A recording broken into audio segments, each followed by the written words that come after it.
The Tahitian cultured pearl, unique and peerless. Their gowns gleam like the shining lagoons of the Polynesian atolls. Their shape and their curves express the sensuality of a woman's body. Tahitian cultured pearls have all the color, charm, form and subtle variations you could dream of, all bestowed upon them by the oysters that gave them birth.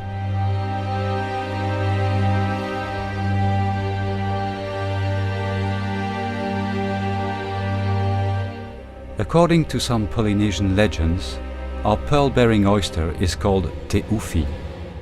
She is the daughter of Okana, the spirit of coral, and of Varo, the spirit of sand.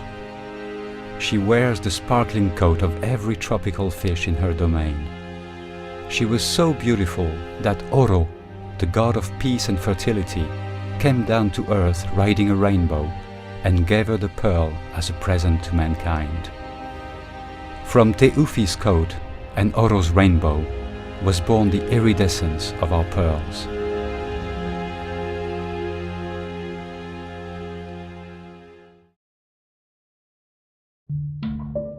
In ancient times, pearl-bearing oysters would naturally cling on to a piece of coral and prosper in their turquoise palace. A grain of sand would occasionally slip inside their shell. The oyster would wrap it in successive layers of mother-of-pearl or aragonite. From this surprise visit, and after several years, a fine pearl would be born, but the phenomenon was all too rare. In the 1960s, in French Polynesia, men perfected the grafting technique that was used until then in Japan. Instead of a grain of sand, they inserted in the pearl sac of the Pinctada margaritifera kumingi a nucleus, a bead obtained from a freshwater bivalve, and a graft, a small fragment cut from the mantle of a donor oyster. A few months later, the alchemy was complete, and at the heart of the oyster, a cultured pearl was born.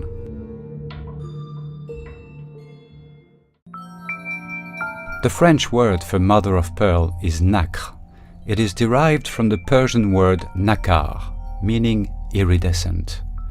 The oysters that bear Tahitian cultured pearls are particularly large. They can reach 30 centimeters in diameter and are called Pinctada margaritifera kumingi. Dwelling in Polynesian waters since the dawn of time, they are known for the quality of their mother-of-pearl secretions, of the aragonite variety. Today, young pearl-bearing oysters are harvested in some Polynesian atolls under the surface of the lagoon, along collector nets where the larvae affix themselves. Grafting occurs once they have reached adulthood. The operation takes place in grafting houses, modest cabins by the water's edge. This is where the expert grafter harvests what he has sown several months or years beforehand. From sunrise to sunset, the pearl farm is buzzing with the work of men and women.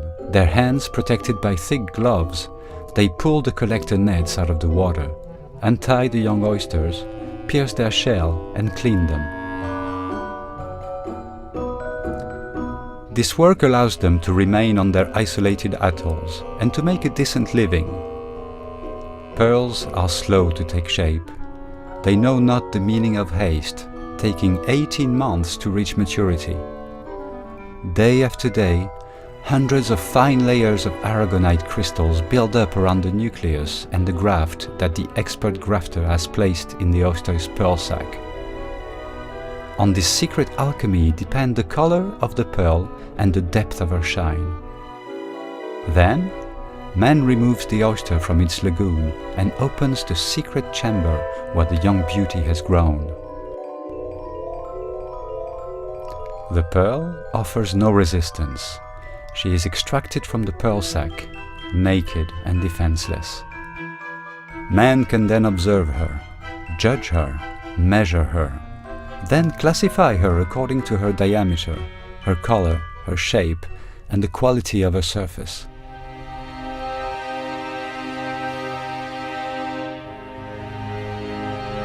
It takes an immaculately white receptacle to showcase the many colors of Tahitian cultured pearls. Their delicate nuances that have taken months to mature, their brilliance and their shine will thus reveal themselves. Their size is measured in millimeters. The largest pearls being the rarest, they are the most highly prized. Pearls are not necessarily round or pear-shaped. Perfect sphere or baroque, ringed, drop, button or oval, pearls are free to shape their own lives.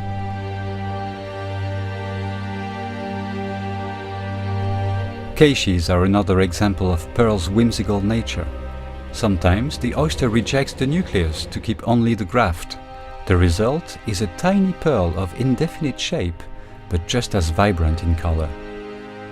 Finally, in the history of pearl farming, mabe or half pearls are the first pearl products to be harvested. Grown from a half sphere placed on the inside face of the oyster, they, like the Tahitian cultured pearls, boast the same iridescent colors as Polynesian lagoons. In the Place Vendôme in Paris, or in New York, in Italy, Japan, China and elsewhere, clients will be competing for her look, her charm, her shine, her beauty, and some will even try to imitate her. The finest designers and craftsmen will display her as she deserves. Creators who understand how to set off her unique nature and reveal it to the eye and the mind, without artifice.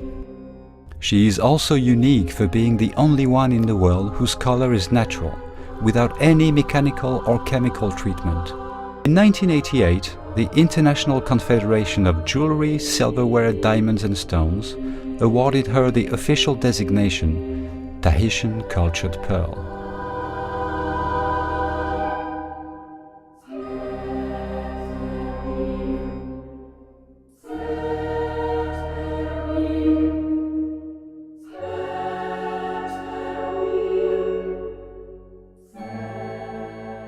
From her celestial legend to her birth in Tahiti's heavenly paradise, she embodies the symbiosis between nature and man.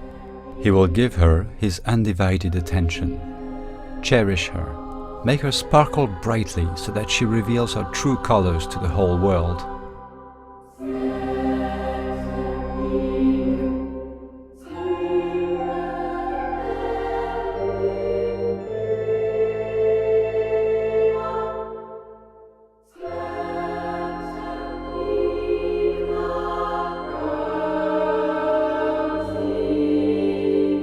Rainbow from the South Seas, Princess of the Ocean, her promise is eternal, to give all men and women of the 5 continents the shine, transparency and colors of the crystal clear waters of Polynesian atolls.